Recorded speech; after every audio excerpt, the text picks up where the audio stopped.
stuck. It didn't happen at the same time. We're supposed to snap together. Like, is that what we're doing? We usually snap it at the same time. Or this happened like naturally. Oh. Whoa. Liberty.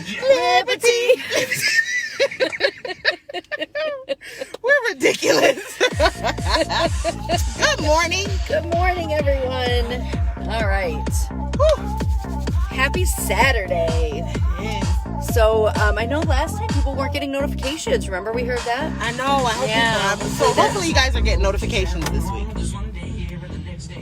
Oh, So, Saturday. if you turned on your notifications like we advised you to last week, you got notifications that were on. So hopefully everybody are getting their notifications this week. We welcome you to today's episode of The Drive, episode 24.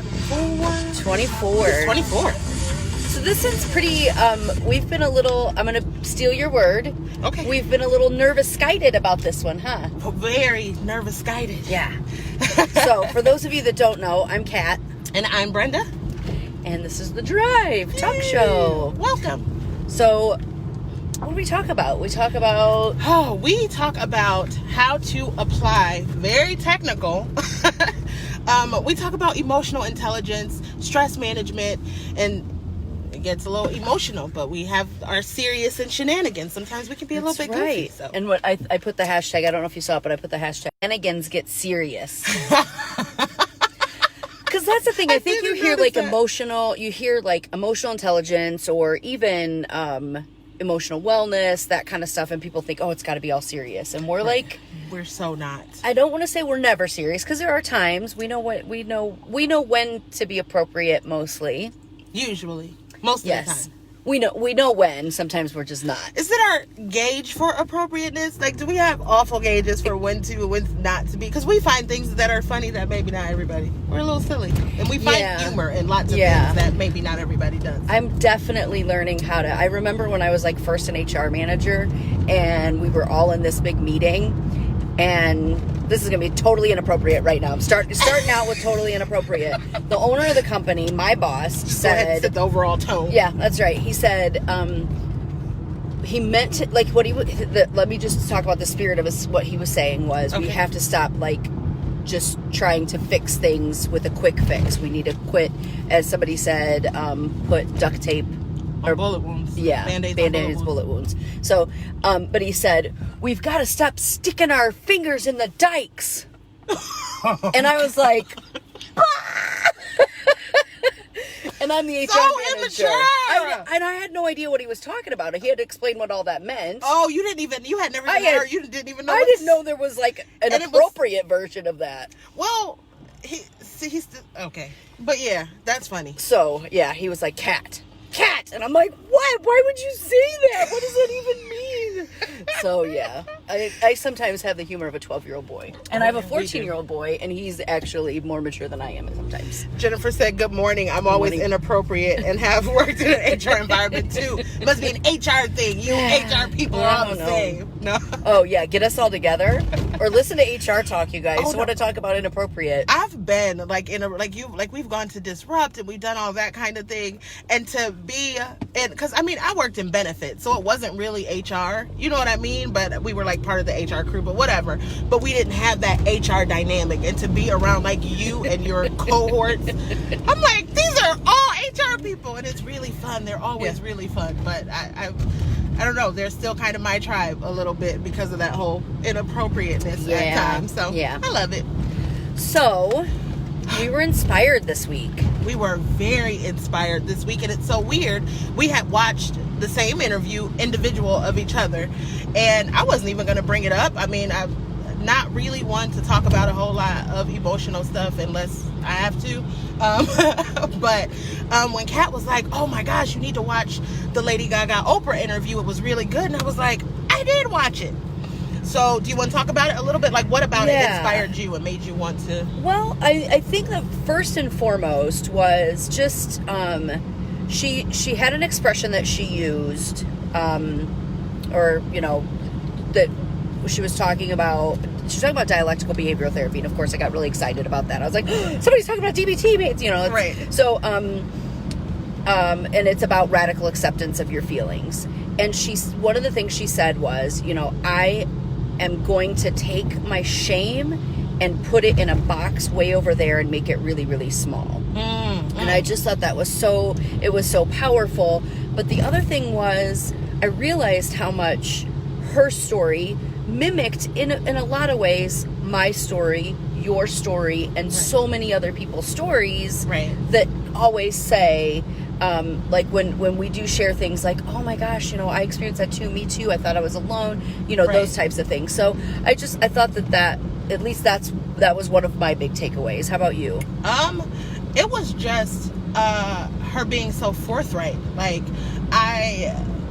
most of you guys know that I wrote a book last year, and I speak of my experiences in the book. It wasn't meant to be a memoir. It was more of a directional guide to introduce people to steer. But I spoke of and what a lot of people would say was, it all sounded so very clinical. It sounded really clinical. And I realized watching that interview that I was so completely far removed emotionally from the trauma that maybe I kind of need to reanalyze this. Now I'm in a more healthy mindset, because I think that the box that I put it in, I didn't put it way over there. I just put it in a box and sat it right here on my lap. So you know what I mean? It wasn't affecting me very much, but it's a really big box and it just sits on my lap. Right. And it's mostly because I've never really shared, and I've never, there are so many aspects about me, so many dualities that people go, that's a little weird. And I'm like, maybe if they knew a little bit more about you, yeah, then that wouldn't seem so weird. And it's Jennifer and I had a conversation about, I think it was a couple weeks ago, and I was we were talking about how fast I talk, and as I was talking to her, I was like, you know what, I used to have a really bad stutter. I used to stutter really bad.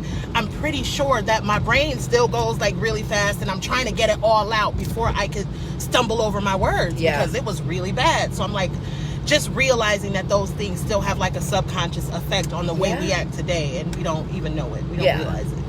So I do want to say, before we get too into this, that, if you are not in a place in your journey where you feel like you are healed enough to listen to, there are going to be some things about sexual abuse, suicidal ideation, around suicide, around mental health, mental illnesses, mental disorders, those types of things. So if you are not far enough along in your journey that you feel like this will be a healthy conversation for you, I would suggest not to listen to this. I think it's important to know that. We've both sought a lot of help. No, and I think some of it is, we talk about small t little t trauma, like I put major. That in the comment. Oh, did you? Okay. Well, I didn't get specific, so I'd like for you to. You can go ahead and explain it. So like big trauma, when people think about like PTSD, usually you think, oh, it's got to be like a war, somebody who's been at war. But there are things, like I was describing to a therapist, actually.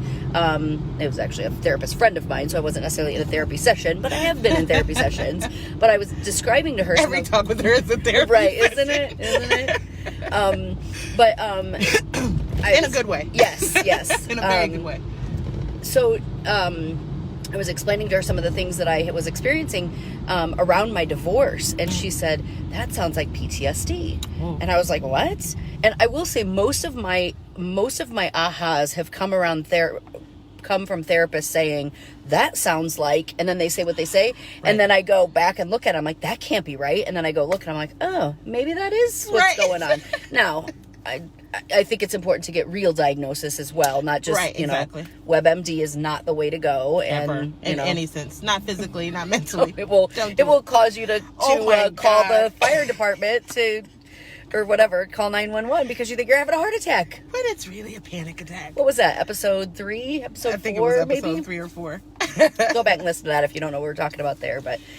What else? There was and also we also want to stress the fact that we are not therapists. We are not in any way trying to. We just know that through these experiences and through the times that we've had and the things that we've experienced and the growth, progress that we've made, we know that we have something to offer. So this is really us sharing our stories and our journey to self-discovery and ultimately self-love. So there's that. Yeah, and we know that what we're doing outside of here, outside of just talking about it, right. we know that it's helping people. You know, some of the workshops that we do and things like that. And this week we had some really cool moments with our workshops. Where we do series of workshops, and we go into companies and do series of workshops. And there were some really cool things this week where people are making just huge life changes. Awesome. In a pretty short period of time, that it's affecting their family, and it's affecting how they show up for their family and how they show up holidays. At work. Right. How they show up at work. I forget that's the part we really do care about. Right. But if you're not showing up outside of, if it's whatever's going on outside is going to manifest in how you show up at work. So Jennifer said, love the disclaimers, ladies. Shelly said, good morning. Morning, Shelly. Good morning. Shelly's in Kansas City right now. I want to party with Shelly her. Harris. Oh, different Shelly Harris. Okay, awesome. She's got we got two Shellys. Yes, we do. She's got a fantastic story to share too on her journey. But anyway, so yeah, where do we want to start? At the beginning. At the beginning. So it's so funny. I honestly didn't set it up this way, but I remember thinking about this, and when people say, you know, where did it start? Actually, I remember when I was on HR Talk, they asked something about, you know, how did all of this begin? And I'm always like, where did it all begin? Well, after listening to that interview, I'm like, well, for me, you know, a lot of my, I guess my mental health issues, if you will, came from, I was sexually abused at 5 years old. So that was something that I know now that changed the way my brain was wired. Right. So it changed a lot of different, it changed the course of my life. Right. Yeah. Like, when you say it changed the way that your brain was wired, what do you mean by that? Now I'm not a, you know, I love brain stuff. You, what do you mean? Well, to me, okay, and to me, and you know what Dr. Phil told me was that when he and I were arguing about something, well, I was arguing, he was just on the TV screen, but so it was it's that for me it means that my synapse, so the way my brain fires, misfired for a long time of, you know, this is what love means, this is what affection means, this is what, or maybe not this is, or it's more of is this, where a 5-year-old wouldn't even know this is anything, that it shouldn't even be introduced into their lives at that point. So it awakened a part of my brain that wasn't fully mature enough to be awakened, and then it caused all kinds of chaotic, weird misfirings. Right. So I will say I was in a treatment center, an inpatient treatment center at 16, and one of the things that I noticed, I happened to be on the drug and alcohol unit. There was a psych unit and a drug and alcohol unit. I was on that unit. I was there for suicidal ideations, but I was on the drug and alcohol unit because they didn't have a bed on the psych unit. Right. But I noticed that every single person, literally, I can't remember, I want to say there was like 16 of us. Mm-hmm. Every single person had some type of sexual trauma in their life at an early age. And I think that's a very unfortunate reality. And it gets so buried under the rug. And again, the same with me. My first sexual experience, my first sexual abuse was, I was like 6 or 7 years old, and it went on for like a couple years, and that's something that not too many people know. It was a family member who was just older than me, and then it ended up being a cycle to where there was an actual rape that happened when I was 11. And like you said, it changes the way you think in your mind. And for me, I had the added issue of feeling like not sure. Now that I understand my parents, I'm not saying anything bad about my parents. I think that's really important too. I understand now exactly what it was, but in that frame of mind, that 11-year-old girl felt unloved by her parents, and she then started to associate these feelings that I was getting from these sources. Like, it basically, I became very promiscuous. Mm-hmm. Like, you know what I'm saying? That was what love felt like. That's what love was. Not really understanding that I didn't know what was going on in my head. Right. You know what I'm saying? So I became sexually active at a very early age. And even that, like you said, it's a steady misfiring of the synapses. And you really don't, of course, you don't understand that at that age. But, and isn't it funny how the world judges, like, ooh, there's something wrong with her. Well, yeah, there is, actually. And when I was thinking about all this stuff, you know, I started thinking about, and I shared a little bit of this with you. We know each other's stories pretty well. Right. But, you know, I was thinking about, like, the person that did this to me, I was 5. He was a 13-year-old kid. Mm-hmm. So, and then I know that he had, like, a psychotic breakdown in his, like, I want to say he was, like, 16 to 18, maybe. Right. So it wasn't that much later. And then I remember there being some issues, even with his mom fighting depression, and that became a source of, you know, a topic of conversations. Now, I was very young, but I still remember people talking about it. So to me, it's like there was a cycle of us, you know, I consider myself part of their cycle of mental illness. And I think that's one of the things that we want to talk about this right now, because it's going to manifest differently when people have mental illnesses or mental disorders or are unhealthy mentally. It's going to manifest differently for each person. And if we talk about this, if we put our shame in a box and put it in the corner so that we can talk about it. Right. And you know what? If people are going to judge us over stuff that happened to us when we were little, then something's wrong with them. Exactly. But I think, you know, being able to talk about it, put it out in the open, not be ashamed of it, and seek help about it. Right. That can stop the cycle. Right, because even that, I had to, like, all that happened, and I actually ended up in a facility as well. I was like 19 or 20 when I ended up in a facility, and just trying to get an understanding. But all of that created this, I don't know. I had to learn how to separate, because I actually started feeling sorry for the people who abused me. And I know that may sound a little bit weird. No, I get it. But my healing came from there, because I'm like, gee. Because we have to forgive them. I wonder what happened to him. Why did he do that? Yep. Why did he feel the need to do that? And you know what I'm saying? So now he's a regular part of my prayer. You know what I'm saying? I would pray for both of them very regularly. I'm just trying to, for my own release. So I guess it kind of goes back to, like, us talking about forgiveness, but for my own mental and emotional healing. And I remember somebody saying at some point, like, that's like, what's the syndrome where, like, like Stockholm syndrome. Yeah, and they were like, that's like Stockholm syndrome. And I was like, no, it's different. It's completely different, because in no way do I still feel, like an attachment, dedicated or an attachment to them whatsoever. But I do believe that forgiveness is part of my release, and that it's more for me than it is for them. And like you said, just like the person who you had your abuse from, like them having like a nervous breakdown, like something was clearly wrong. Had other things going on as well. Jennifer said I had sexual trauma abuse around the age 7, which led to repeated trauma throughout life. Right, like these things affect our relationships and the way we relate to other people. So it's so important that we tackle them. Shelley said, as abused children, we associate sex with love, or as love. I meant, you're absolutely right. And it's unfortunate, because I mean it can cause, like I said, so many relational issues, because there's always a disconnect. There's always a disconnect until we deal with whatever it is. There's usually a disconnect between us and the people that we have relationships with. Right. Any kind of relationships, not just romantic relationships. Right. So for us, I mean, that was kind of the beginning of everything. That when we look back on our stories, that was the beginning.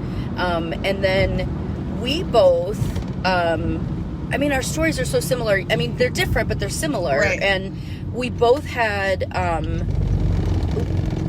this is the right road this time. I'm not going on in the middle of the country. I don't know, but I know you're on the shoulder. I was. Did you guys hear it? It goes. What is that called? The rumble strip. That's the rumble strip. Why you look at me like a freak? Because my kids call them roll farts. Oh yeah, that's right. Well, that's that too. So we both had. Now this is, you know, arguably related or not related, and we're not here to say one way or another. Right. But we were both. Well, let's back up a little bit. We've both dealt Like for me, it's been suicidal ideations at 2 different times in my life where it's been very, very serious, and I've sought help for it. At 16, it was, a very serious contemplation of it, where I was planning it out, trying to figure it out, and then I did something where I almost, I'll just say, I'm not gonna, I tend to kind of, or like, glaze over it, yeah. And I don't want to do that. So basically what happened was, I'm like, I kept doing some things. It was very risky behavior, mm-hmm. and one of the things I did was pulled out in front of a semi, and I was like, ooh, this is, this, I knew it was very risky the way I was doing it, right? But I had a suicidal thought as I did it, and my car, I tried to push the gas, and my car sputtered. Jesus. And I was like, oh shit, I'm going to die. And I had that moment of, I don't want to die. Ooh. So it was, and they talk about a lot, like there's a movie about people who have survived jumping off the Golden Gate Bridge, right? And how typically after, like, as they're going down, they're like, I didn't want to do this. So I reached out for help immediately, right? And that's when I went into the facility, mm-hmm. The mental health facility. So for me, that it happened then, and then I had another similar. Interestingly enough, both of these are driving. Huh. Oh, wow. So then you learned how to steer. Then I learned how to steer. Wow. Oh, honk. Don't do that. So anyway, so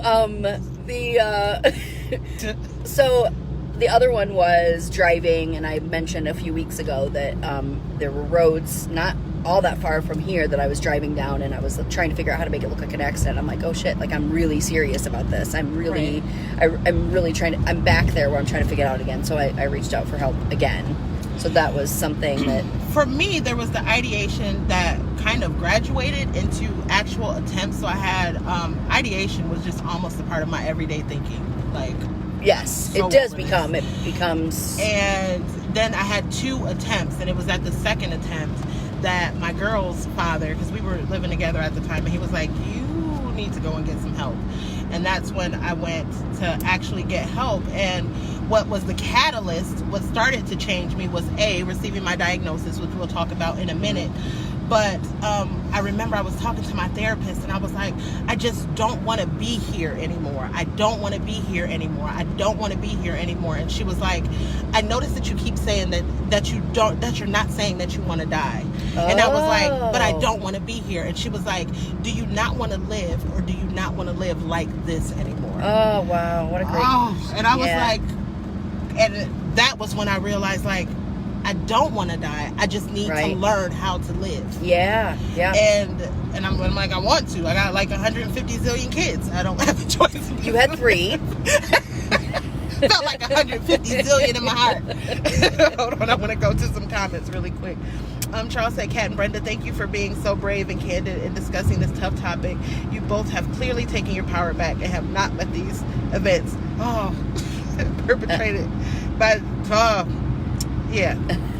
People suck is what he said, and thanks for not letting people suck too much. And Jennifer said, thank you for your transparency and vulnerability. You will help so many. Lisa said, we have a tendency until we come to our truth when suicide is the subject that we may act like it's not a big deal. When we contemplate suicide, it's not a weakness, it's a loss of direction. Oh, right. I like that. Oh. And that's what I'm saying. Like, I just didn't know. I didn't know how to live. I had never been taught that. I had never learned that. And like I said, with my mindset the way it was, I had truly convinced myself that nobody cared about me. And I remember very specifically, my mindset was, if the 2 people who brought me into this world don't care about me, then nobody is going to ever care about me. And again, that's not a true depiction of my parents' feelings, but it's how I felt in the moment. Right. And I think that's really important. I remember when I was in therapy, I kept saying things like, my parents are really good people. My parents are really... And she's like, okay, let's get something clear right now. Your parents are really good people. And a lot of events happen. Like, those are... you acknowledging all of these things is not saying that, that's not true. So you got your diagnosis in the treatment center as well? No, I didn't. It wasn't. Really? It wasn't until I was 36, I believe. What? Yes. So how'd that come about? So in therapy, so I'd reached out after, the driving around and thinking, okay, I'm like really planning this. And I want to back up. Like you were saying, you didn't want to feel that way. You didn't. For me, I felt like I was a burden on everyone. Whoa. So that was a little bit of a different mindset. And I thought people would be better off if I wasn't here. Whoa, so those are two very different thought processes. Yeah. So I think it's important, and I think it's interesting that we had different ones. Like I remember I would always say, like, I'm too young to be this tired. Like, I shouldn't be. I was 19. Yeah. Like, I'm so tired. So my diagnosis came, interestingly enough, and my diagnosis, by the way, is that I have ADHD, and always have, and always will. And it came about because I was in therapy after reaching out with the second time around at 36. So I was 16 the first time, 36 the next time. Believe in cycles. Wow. Okay. Yeah. Right. So 20 years too. I reached out, I'm talking to her, I'm explaining how, you know, I have all these feelings of guilt around sitting still and blah, blah, blah, blah, blah, and I can't sit still, but when I do, you know, all these different things are happening. And I was talking about I said, I think it may come from my dad, because my dad is the busiest person you will ever meet in your life. Gotta love him. Yeah. And I felt guilty about needing any type of downtime. And I was explaining how he is and how he's always been growing up. And she said, there's no way he can maintain that unless he has ADHD. And I was like, Dad doesn't have that. Went home, looked it up, read the list of stuff, and I'm like, maybe I have it. Oh, I didn't know at that point. Like, and I maybe he does, maybe he doesn't. It's not up to me to diagnose it. And if he does, he's making it work for him. Right. That's what I'll say. Right. It is none of my, like, I definitely have let go of trying to diagnose anyone else or, you know, worry about any of that. I have to, like, so for... Sorry. What? A rap song came to mind, and I was going to say, in the words of Young Jeezy, you just do you, I'ma do me. Yeah. I mean, if I can help someone, I will, but I think I have to be, you know, I have to be careful not to diagnose it. Yeah. So anyway, so then I went down the path of getting diagnosed with that, and now I've gone through, I was on medication. So this is definitely not a pro or con, or not pro, you know, we're not anti or pro or whatever medication. Right. Do what works for you, just like everything else we talk about. Right. I mean, that is definitely a theme that we will never... We will never veer from that. No. It will always be do what works for you. Do what works for you. So I did go on medication. I have an ADHD coach that I don't...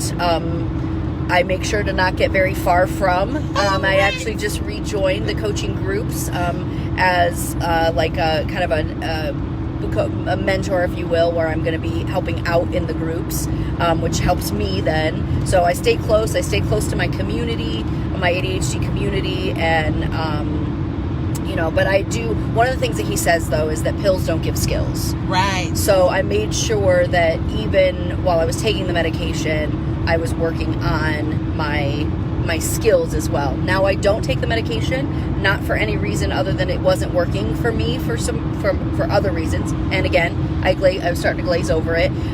It was causing me some sleep issues, and then frankly, I had some insurance issues. Right. And then I think that's important too, because I hadn't even thought about that when I lost my last job, you know, the last job of the 3 jobs, when I was working for corporate America, I didn't have insurance. So that was a big part of it, but it was causing sleep issues, eating issues, a lot of things like that. We could never quite get the titration right. Now, would I ever go back on it?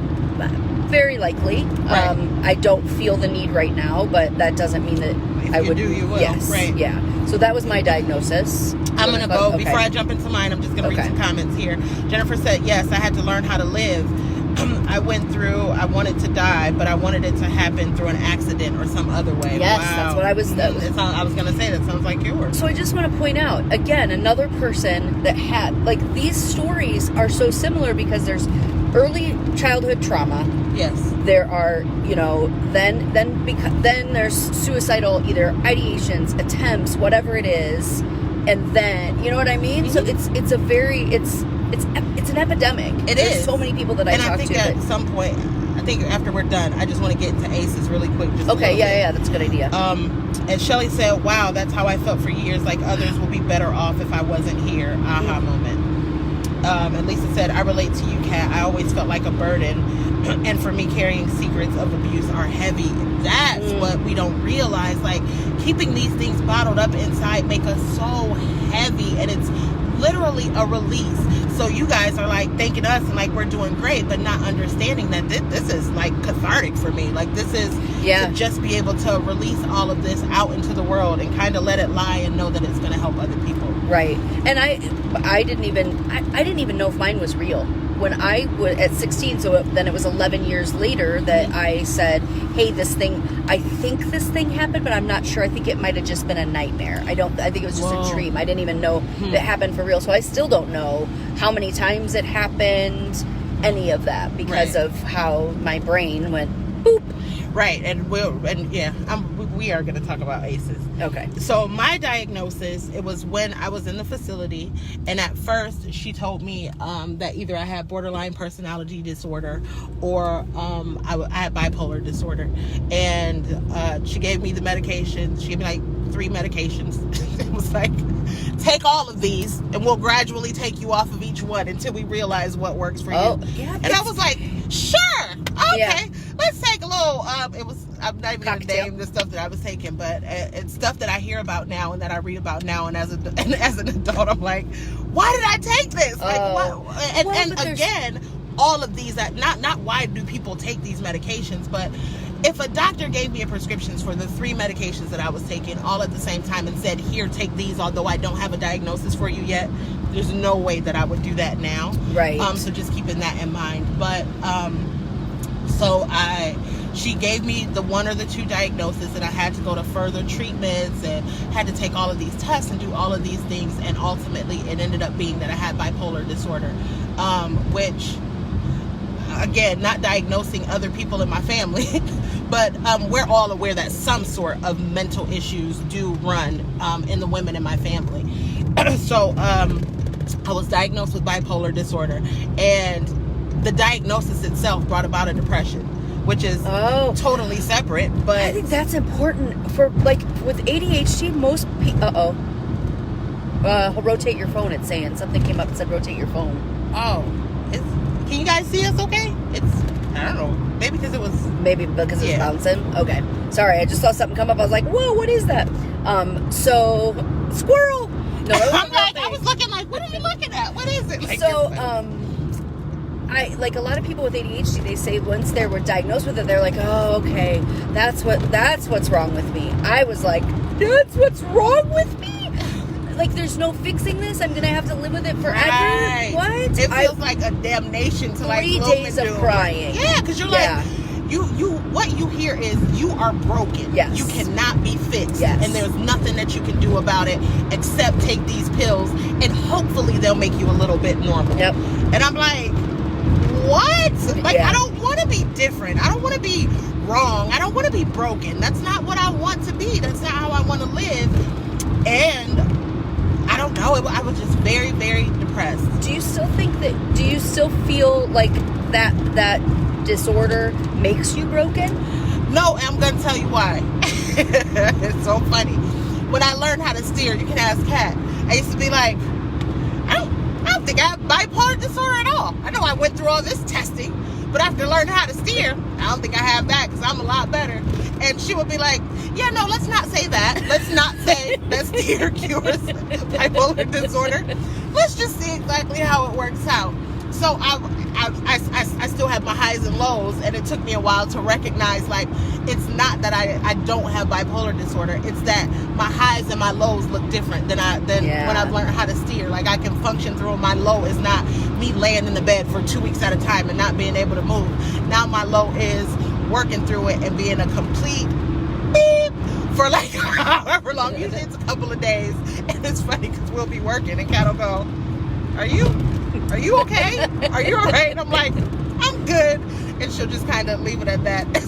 But she can tell when I'm having like my lows. I don't know if you can tell when I'm on a high, or probably. I talk a whole lot really fast. Yeah. But so you know what I'm saying? So I did realize that no, I'm not cured, although I would love to believe that I am. But I love the fact that having this new way to think has has helped in such a way that I no longer needed medication. And I remember when I told Kat that I was going to go on my medication, she was like, are you sure? Are you sure you want to go on your medication? And I'm like, I want to try it, and I want to see. And that's what that was the difference. I want to try it. Right. Like, you knew that it was, because I think a lot of times, at least I know with bipolar people, you hear people saying, I don't need my medication. I feel great, I don't need my medication, and then they stop taking their medication, and then they realize, oh, I felt great because of my medication. Right. So, right. But it was a very gradual weaning. I did not just stop taking my medication. I actually talked to my therapist. I went to my doctor. We slowly weaned everything down and weaned everything away. And she was like, if this is working for you, then let it work for you. If you don't need the medication, you don't need the medication. But if you ever do, don't see it as a sign of weakness. And I think that I don't. Like, there were a few months ago where I was just going through a whole lot. And I was like, I hadn't been to therapy. And I was like, okay, I think I want to go back to therapy. And I'm now exploring maybe going back on medication. I didn't end up needing to do that, but it was open as an option in my mind. Yeah. And I didn't feel any kind of way about it. And that's what I needed to do. And that's the thing. I think seeing mental health the same way we see physical health, like I just don't see people having shame around, like needing high blood pressure medication. Or crutches, I need a crutch, I need... No, some people hate crutches. Old people hate canes. Okay, so that's because for what are they making that mean? Woo! Honey, you better get it. Because they're making it mean like I'm old, I'm not... And I watch my dad going through this right now. He's had 2 pretty major surgeries on his arms and shoulders in the last... I said arms, really funny. Did you see that? Arms. Arms. There's arms. I was going to say upper body, so it came up arms. Anyway, so... But, he's had to sit, and I told you he doesn't like to sit. It's right. I don't know if you saw, he cleaned off my whole deck and raked everything. It was funny. Carrying a table. I'm like, Dad, are you supposed to be doing that? Yeah, I'm fine. I feel great. I got to do gratitude with her family. Like, we were on Zoom, and he was like, I'm grateful I get to move my arm. And he, all moved in extra range of motion. I was like, he's so happy to move that arm. He doesn't know what to do. So I thought that was pretty awesome. He was so excited he could move that arm. I thought it was funny. So, but what are we... I think that's an important question always, is to ask yourself, what am I making it mean? So medication for your brain, what are you making that mean? Are you making that mean you're weak? Are you making it mean that there's something wrong with you? Right. That whatever. So ask yourself that question if you do have some preconceived notions around taking medication. And I also understand that there are...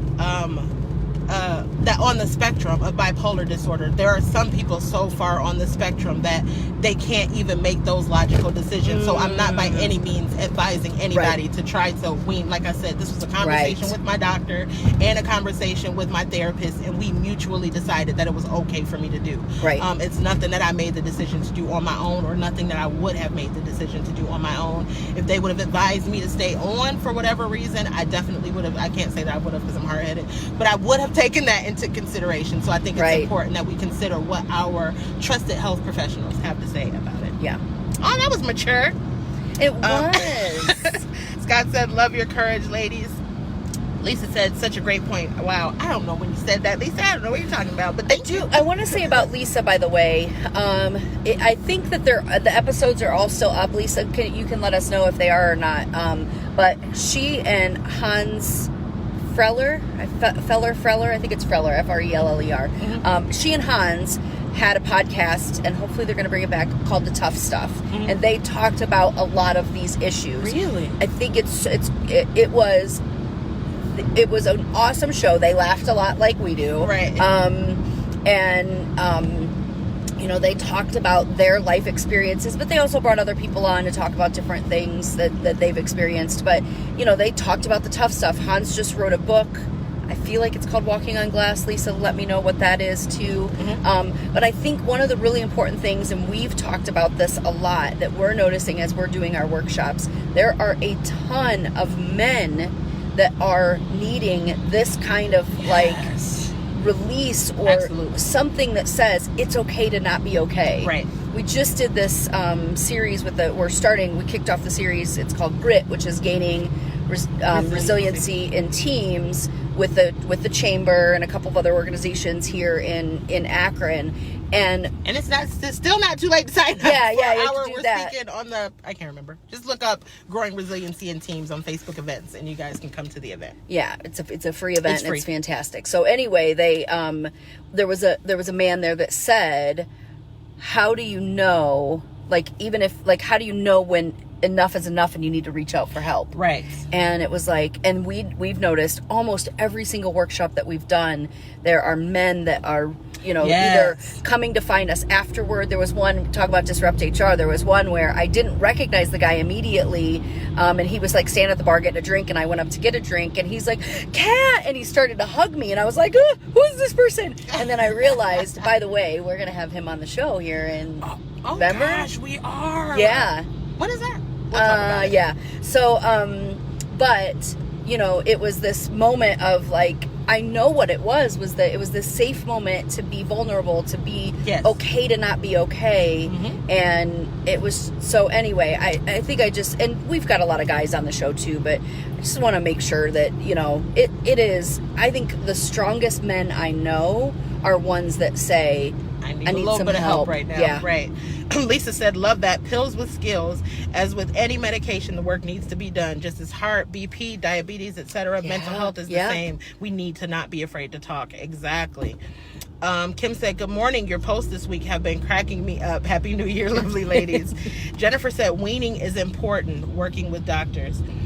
Just like when you have a cold, you take meds for mental illness. Yeah. Shelly said there should never be any shame in taking meds to help. Jennifer said, I watched my mom in such mental anguish. Mm-hmm. She had extreme mental illness, schizophrenia, and manic depression that she never recovered through meds. It was rough to handle and care for her. Right. She said, I too was on meds for 2 years in my 40s. I worked with professionals to wean off as well. And you may never wean off too. That's the other thing. And if you take them forever, that's fine. Yes. Whatever works, whatever helps. Because like Jennifer said, nobody needs to live in that kind of mental anguish. It's just as severe as physical pain. I was going to say if not worse, but I don't want to diminish any physical pain people might have. But it's just as bad as physical pain. And it's the same. Right. It really is. I mean, to me, when I understand now a mental illness is no different than a physical illness.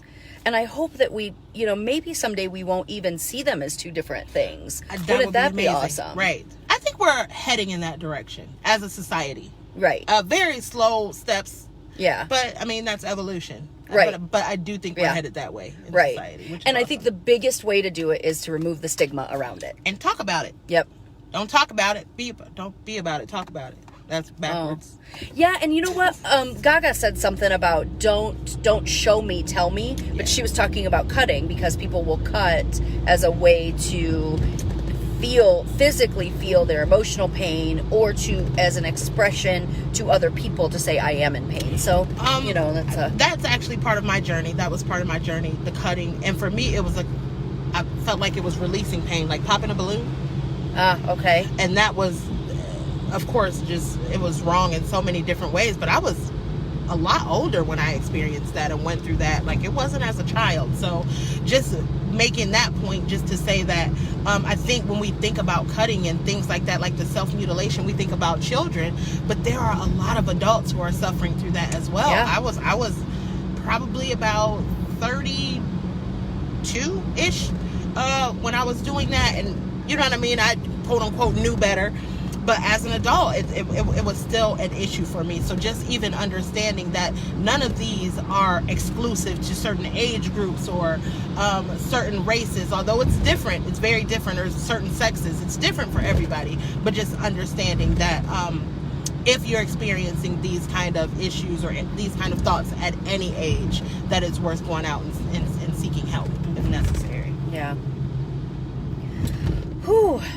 That was heavy. Yeah. We did better than I thought, though. Yeah, we did. You guys have been awesome. Yeah, like, thank you so much. Like, we thought we were gonna be blithering. I was crying. Yeah, I was definitely crying thinking about it last night. And now I don't know about you, but I have a physical. My arms feel so heavy right now, and I don't. I'm gonna have to go home and. Yeah, that's So I think it's important to know that, you know, when you're doing this kind of stuff, this is This is not, this isn't easy, but it's worth it. And, you know, last night I had a moment of, oh, what the hell? We've already posted the post saying we got to talk about it. What are we going to, I don't want to do this. I don't want to do this. But I watched a little more of the Lady Gaga Oprah interview this morning and got, you know, definitely re-inspired by it. But I don't know if I've been hanging onto the steering wheel really tight. I'm not sure, but my arms. Your hands are red. Wow. And yeah, I mean, it's a lot. And like I said, these are conversations that I haven't really had with people who I'm closest with. So I'm waiting for my phone to ring like, you ain't tell me, and who was it, and what the what, and all of that kind of stuff. And guys, it's fine. I'm good. Yeah. I make sure that I'm safe. I make sure I'm protected, and I would never put myself in a position to where I can be harmed again. Because I'm giving beat downs. No, I'm just playing. I'm not just playing. I'm so serious. No, I think it's important to know that, you know, we don't ever want to like victim shame either, because people putting, you know, like, but I think, you know, I don't know, just being honest about this.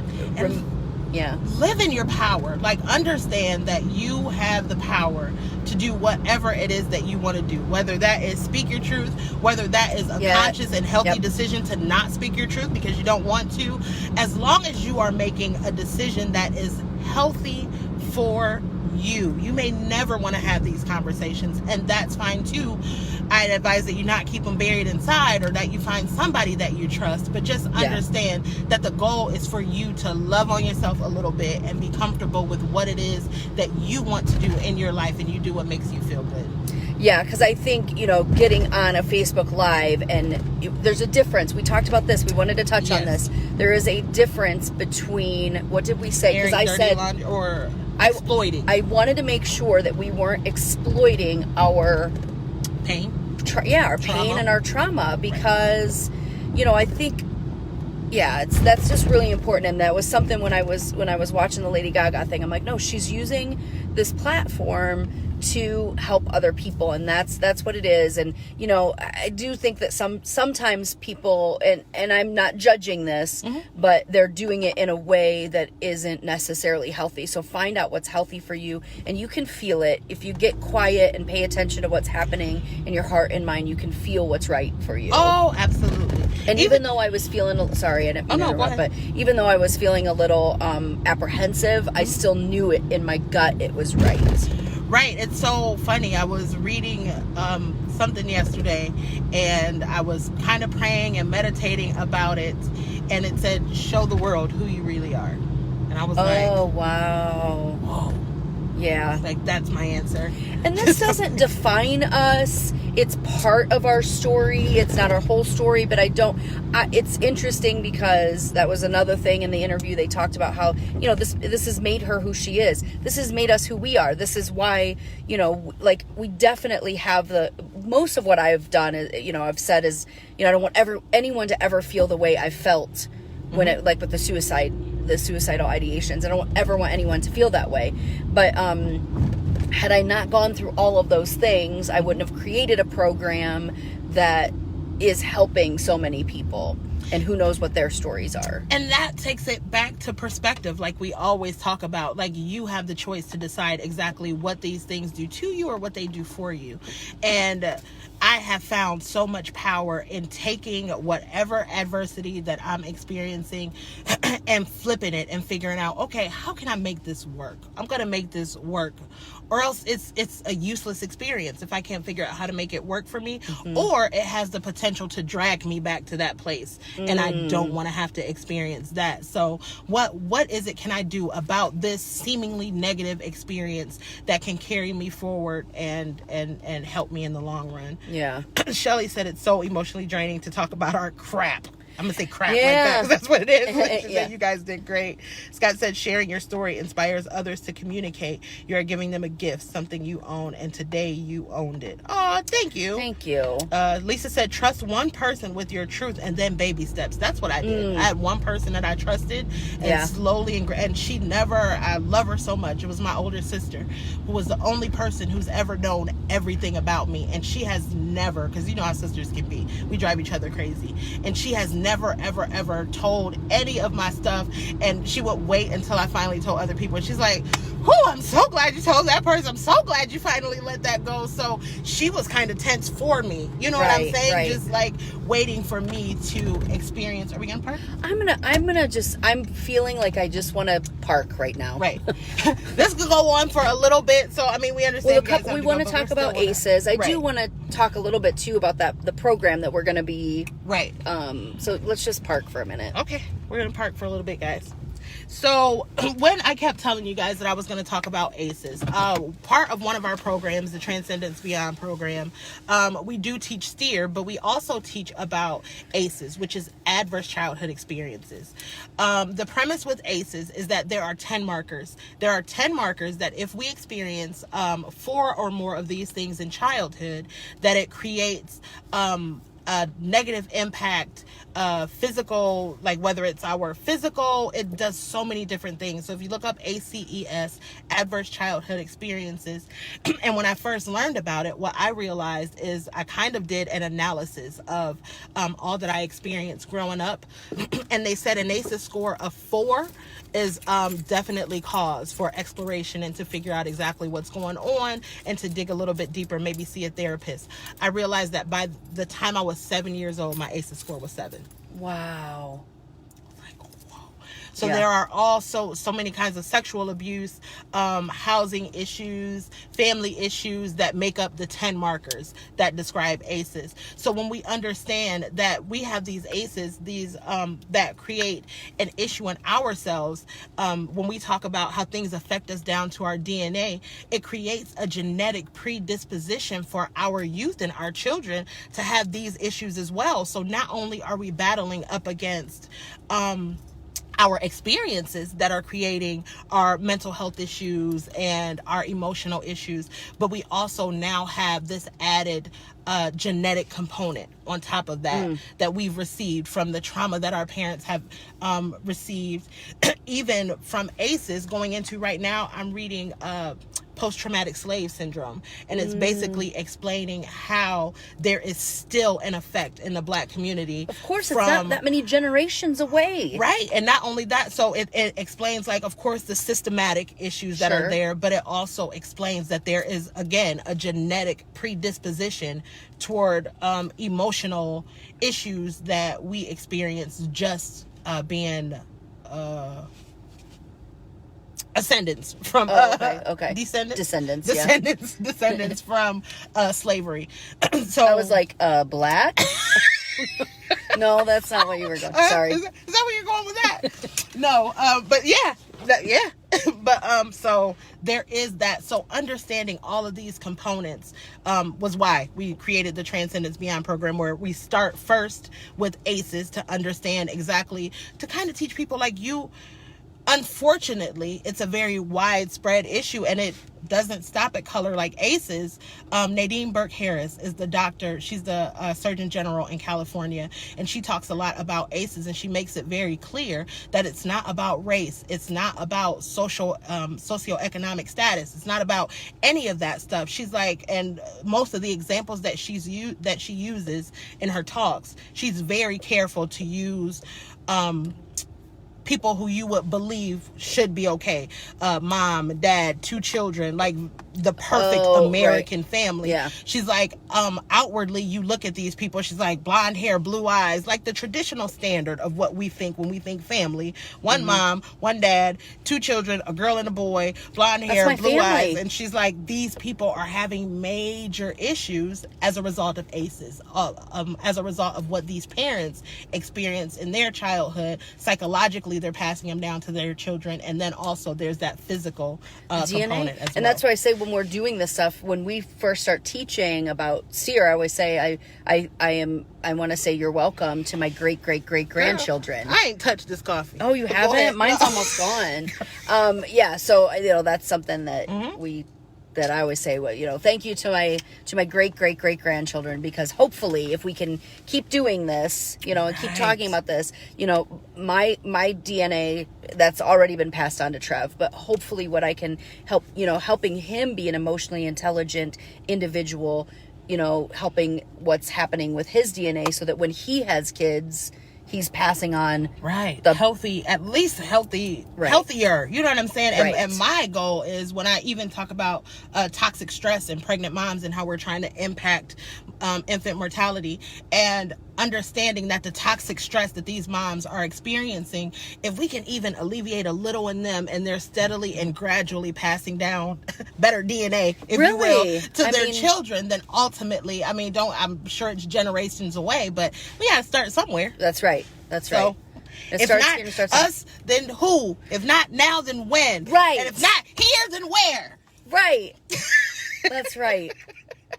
Jennifer said, I have 2 cousins who know everything about me. I release stuff in baby steps. That's the way to go. Yeah. And Lisa said, exactly. It's a legacy gift for our family. Yes. I love that. Legacy gift. I do too. We're going to use that. We're going to be like Lisa said. We are. We're going to quote you, and it'll be at a workshop, if that's okay with you. It will, Lisa, for sure. What else? ACEs. What else do we want to talk about? Oh, the program. Okay. Whew. I know. Oh my God, I need a nap and I can't take one. I got something else to do after this. But, in considering all of this, we don't do a lot of like individual work anymore. But every now and again, we'll get somebody who will call and we'll be like, okay, so this is what we're going to do. We'll work with you 1-on-1, 2-on-1 and do this. So we will walk through this, and we never really thought anything of it. But in light of this, we kind of want to announce it publicly and just go ahead and make it a program that we have available to people. It's called Reflections, and it's a double entendre. I looked that up. So it's not just about looking in the mirror at ourselves. It's also about reflecting on our past and what we can do to be better moving forward. So looking in the rearview mirror. Yes. So we're so excited. But you've noticed, like, so if anybody's part of the challenge, the key challenge, we have on there, you've got to know yourself to grow yourself. Mm-hmm. But we've also added, because we love these kinds of things, you have to see yourself to be yourself. Yes. And you have to get real with yourself to heal yourself. Yes. And that's really what this is all built around. And I don't know if we want to go into let's just like, we'll post the information on it. I have it. I'm just going to go ahead and activate it. So if you look on the SYLC page, SYLC Consulting page, in about 10 minutes, give me about 10 minutes, you'll see the first of 3 info sessions posted. If you want more information about what the Reflections plan or program is, it's actually a group program. So we'll be in a group setting. We're so excited about this. We haven't done that in a while. It's available 1-on-1, but the group sessions are what we'll specifically be talking about in the info session. So if you want to join us for those, go like the SYLC page and check out the events that we'll post there.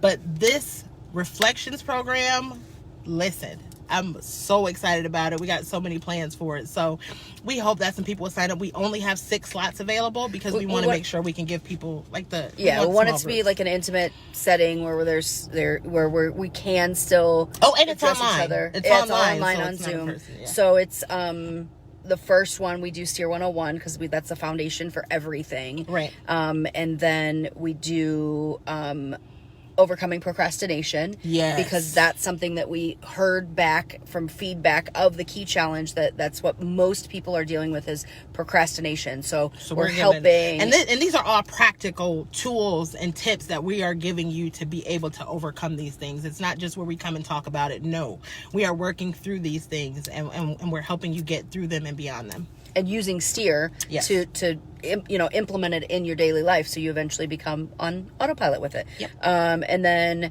GS4. We're not telling you what that is unless you come to an info session. I'm just kidding. Oh. It'll be. I was like, ooh. I'm just kidding, because it's going to be on the graphic when we post the graphic. We're going to post the graphic into the drive, but it's growing self. That's what GS stands for. Growing self. So that's going to be the second part. And the third one is the last one is reducing stress. So it's a 4-month program. Yes. Whew. You get us for 4 months. No. So I need to like decompress just a little bit. Okay. But what do you think about like stopping this and coming back and just kind of like I actually feel like I want to cry right now. So I want to like shut it down and then maybe come back and see if anybody has any questions, any follow-up things, because I don't want to leave people hanging. We do. We don't want to leave you guys on this live, and we kind of want to shut it down so that people come back to watch later. They don't see like a 2-hour long. No, it's not going to be 2 hours. But that they don't see this super long. We want you to be able to, We want us to be able to regroup, actually. Yeah, so let us get off of here. We're going to regroup, and then we're going to come back live in the Drive page, and we'll answer any questions that you may want to have, or if you want to continue on the conversation, or even more information on reflections or whatever, then come into the next one. So we love you guys. We will talk to you. If you don't come into the next live, then we will see you next week on the Drive. All right. We love y'all. Thank you so much for listening, and thanks so much for loving on us. Thank you guys. Love you.